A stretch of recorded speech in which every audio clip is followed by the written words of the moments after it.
Hey guys, it's Christian Butzek, your Vancouver realtor, and the topic of today's video is the 5 pros and cons of buying pre-sales.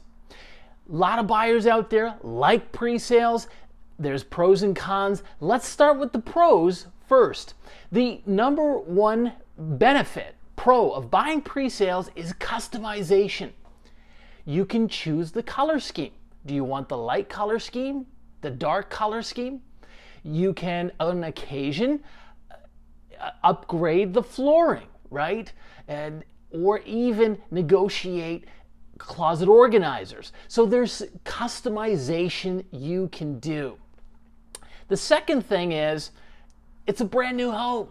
You're going to be the first owner. Nobody's lived there before you. No one's damaged the flooring, scratched the fridge. It's all brand new. And you get to pick the unit you want. Maybe you want a high floor unit because you want a view. Or you want to save money, so you're going to go lower in the tower, right? It's up to you. Maybe you even choose a corner unit. So you can pick your unit. Number 3, you have time to build up equity and save for your down payment. So this is a great option, especially if you want to hit the 20% down payment so that you avoid the CMHC payments. And with pre-sales, those down payments are usually split up into 3 or 4 down payments, and they might stretch out for 2-3 years. So you might have another 2.5 years to save up another $60,000-$70,000. So that's a great if you have if you can save that money. Number 4, it comes with warranty, with BC's 2, 5, 10 warranty. So what do the 2, 5, and 10 mean? The 2 means the warranty is for what's called delivery systems. An example would be air conditioning. So if anything went wrong, you can call the developer and they'll come and fix that, or have their team on site to fix it. The 5 is for water ingress, water coming in through the windows. Usually this is never an issue, but if it were, there's the warranty. And the 10, of course, is for the structural of the building, which is almost never an issue. And also you have the 1-year warranty for appliances, your fridge, your stove, microwave, etc. So nice to have, right? And number 5, pro for buying pre-sales is you save on the property transfer tax. A couple of years ago, the BC government amended the property transfer tax on pre-sales. So up to $750, it's 0. Right? And after 751, now you're paying property transfer tax. And so if you take $700,000, for example, you would be saving $12,000 in property transfer tax that you don't have to pay on a pre-sale. So that's a nice bonus, right? Those are the 5 pros of buying resale.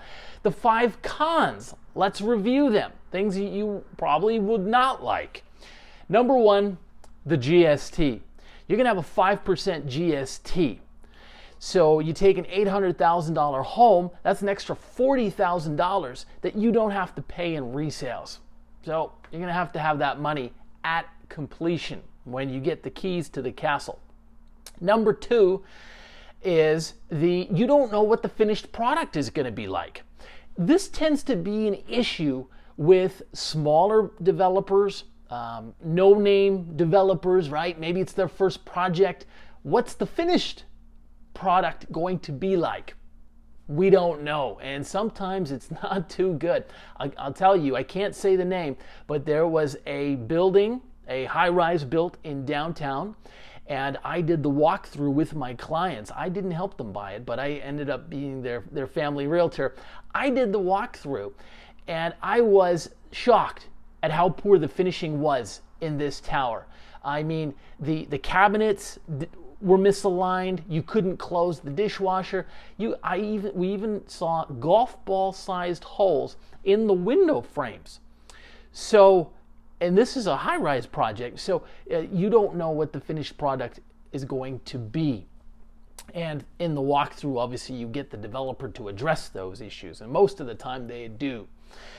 Number 3, interest rates. We don't know where interest rates are going to be 2.5, 3, 4 years from now. You imagine you're buying into a 50-story high-rise. It's going to take 3, 4 years to build. What are the interest rates? I don't know. Do you know? Warren Buffett doesn't know. So we don't know. They could be 1, 2, 3% higher. And if they are, you might be paying an extra $500 a month on your mortgage. So you just got to be aware of that. Number 4, project delays. When you're building a 50-story high-rise, sometimes these projects fall behind schedule. And it's very common for them to fall 3, 6 months behind schedule. My clients will ask me, hey, when are they going to complete? I got to plan moving out of here so I can move into there. Well, sometimes we don't know. The developer doesn't even know.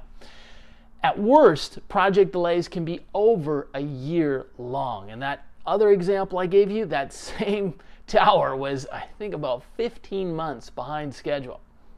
Now, it's usually not that too bad. It's usually about 3 months or maybe 6 at the most. And number 5, and this is a 1 in 100 case scenario. It's called project cancellations. Nobody likes project cancellations. Most of the time, the developer is going to complete because they've got a reputation to uphold, right? They want to be in business for the next 30 years. They want to have a good name. They want you and your friends coming to buy in their next project. Well, sometimes a newer developer, they just can't get financing from the bank, they can't get permits from the city, and now they cancel the project. And here you are, 3 years ago, you bought into the project. Now what? Well, they return your deposit money to you, so that's fine. But think about this. What if the market's gone up? You bought a 2-bedroom for $750. 3.5 years later, they cancel, and now the 2 bedrooms are $950. You've lost $200,000. And that has happened in occasion. That happened actually here in down over on Cambie, where the developer couldn't get permits and in essence gave the buyers their money back. But the buyers really lost out. The developer could just turn around and sell the land for a higher price. So it's something you got to be aware of. You really got to do a little bit of digging into the reputation of that building. You got to know who's building that project. Very important. If you have any questions on that, reach out to us. We're here. We're happy to help, of course. And of course, thanks for watching the video. Leave your comments below or just subscribe. Thank you, and we'll see you next time.